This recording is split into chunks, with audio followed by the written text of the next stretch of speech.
Livre des Juges, chapitre 7. Et Jérub-Baal, qui est Gédéon, se leva de bonne heure, et tout le peuple qui était avec lui, et ils campèrent près de la source de Harod. Et il avait le camp de Madian au nord, du côté de la colline de Morée dans la vallée. Et l'Éternel dit à Gédéon, « Le peuple qui est avec toi est trop nombreux pour que je livre Madian en leurs mains, de peur qu'Israël ne se glorifie contre moi, disant, « Ma main m'a sauvé. » Et maintenant crie aux oreilles du peuple, disant, « Quiconque est peureux et tremble, qu'il s'en retourne et s'éloigne de la montagne de Galaad. » Et 22 000 hommes du peuple s'en retournèrent, et il en resta 10 000.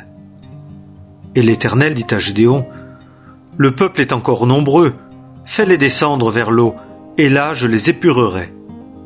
Et il arrivera que celui dont je te dirai, « Celui-ci ira avec toi », celui-là ira avec toi.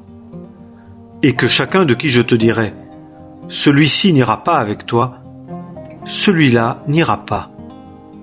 Et il fit descendre le peuple vers l'eau. Et l'Éternel dit à Gédéon, « Quiconque lappera l'eau avec sa langue comme lappe le chien, tu le mettras à part, et aussi tous ceux qui se courberont sur leurs genoux pour boire. » Et le nombre de ceux qui lappèrent dans leurs mains en la portant à leur bouche fut de 300 hommes. Et tout le reste du peuple se courba sur ses genoux pour boire l'eau.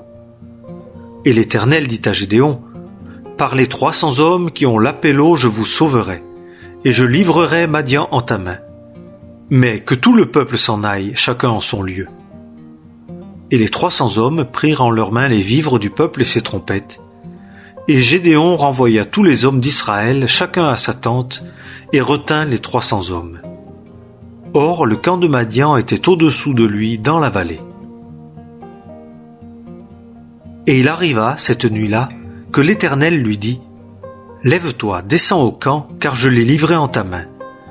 Et si tu crains d'y descendre, descends vers le camp, toi et Pura ton jeune homme, et tu entendras ce qu'ils diront.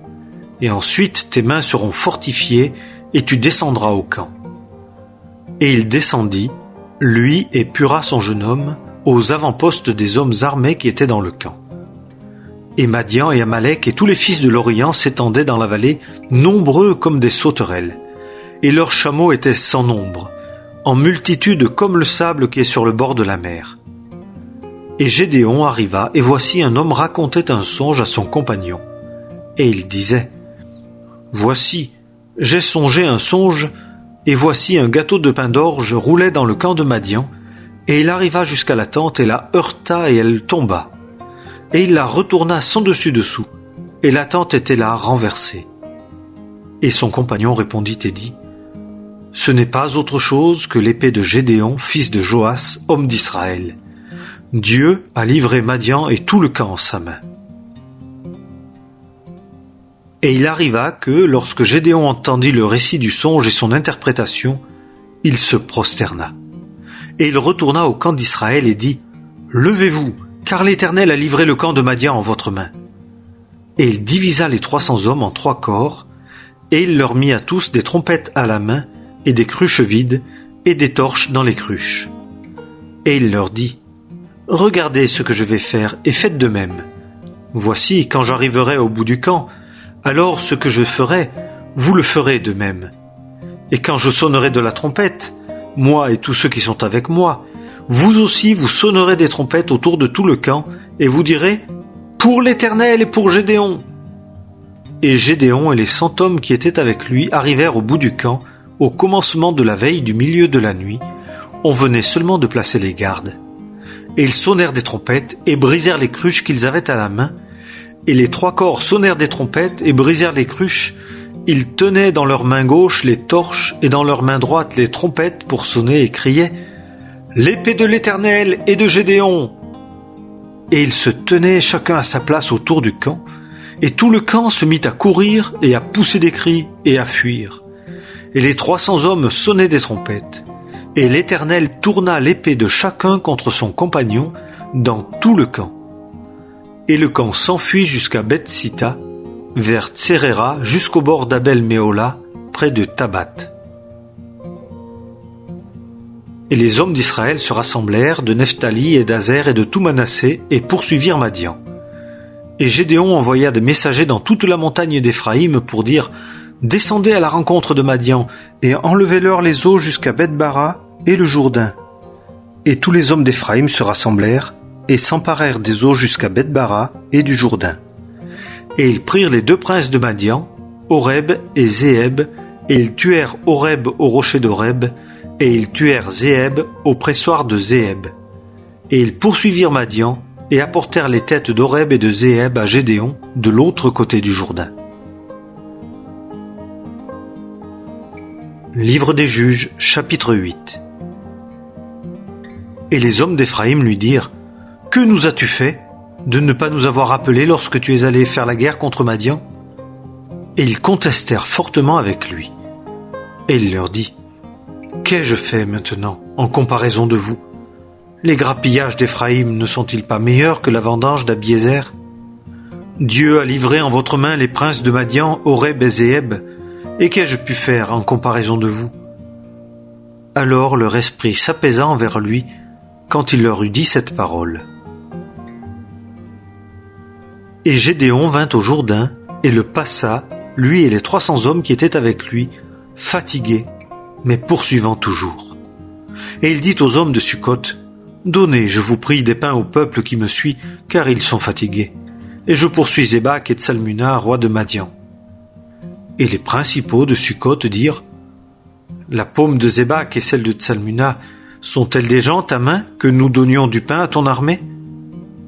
Et Gédéon dit, « À cause de cela, dès que l'Éternel aura livré Zébak et Tsalmuna en ma main, je broierai votre chair avec des épines du désert et avec des chardons. » Et de là, il monta à Pénuel et leur parla de la même manière.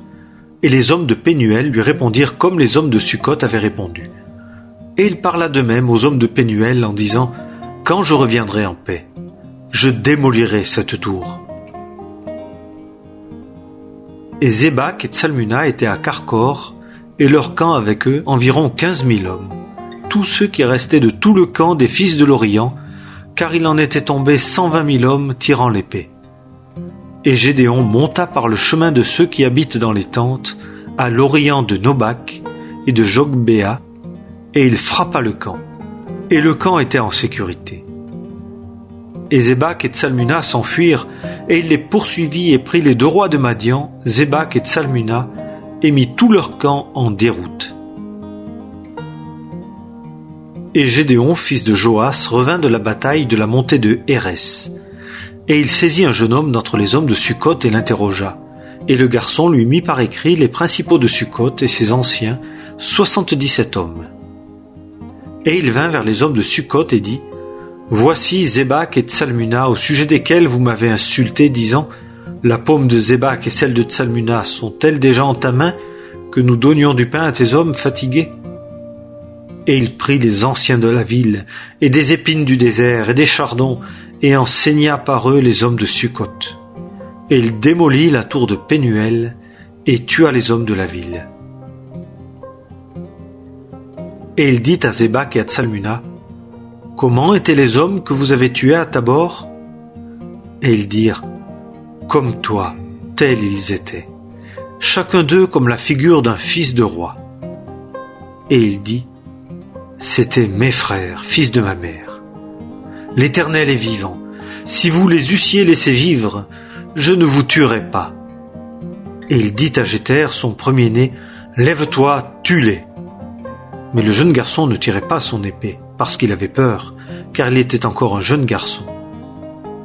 Et Zébak et Tsalmuna dirent, « Lève-toi toi-même et jette-toi sur nous, car tel qu'est l'homme, telle est sa force. » Et Gédéon se leva et tua Zébak et Tsalmuna, et prit les petites lunes qui étaient au cou de leurs chameaux.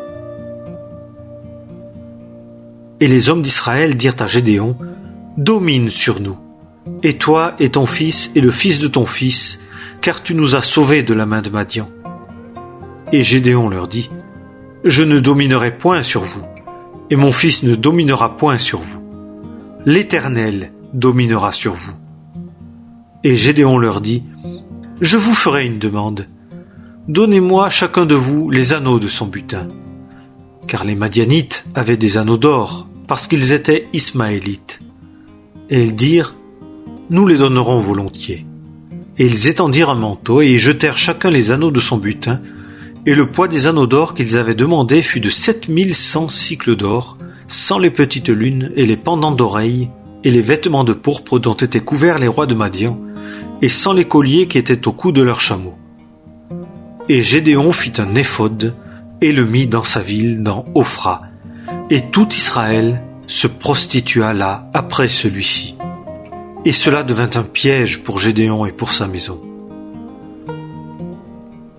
Et Madian fut humilié devant les fils d'Israël, et il ne leva plus sa tête. Et le pays fut en repos 40 ans au jour de Gédéon. Et Jérub-Baal, fils de Joas, s'en alla et habita dans sa maison. Et Gédéon eut 70 fils issus de ses reins, car il eut beaucoup de femmes. Et sa concubine qui était à Sichem, elle aussi lui enfanta un fils, et lui donna le nom d'Abimélec. Et Gédéon, fils de Joas, mourut dans une bonne vieillesse, et fut enterré dans le sépulcre de Joas, son père, à Ophra des Abiézerites.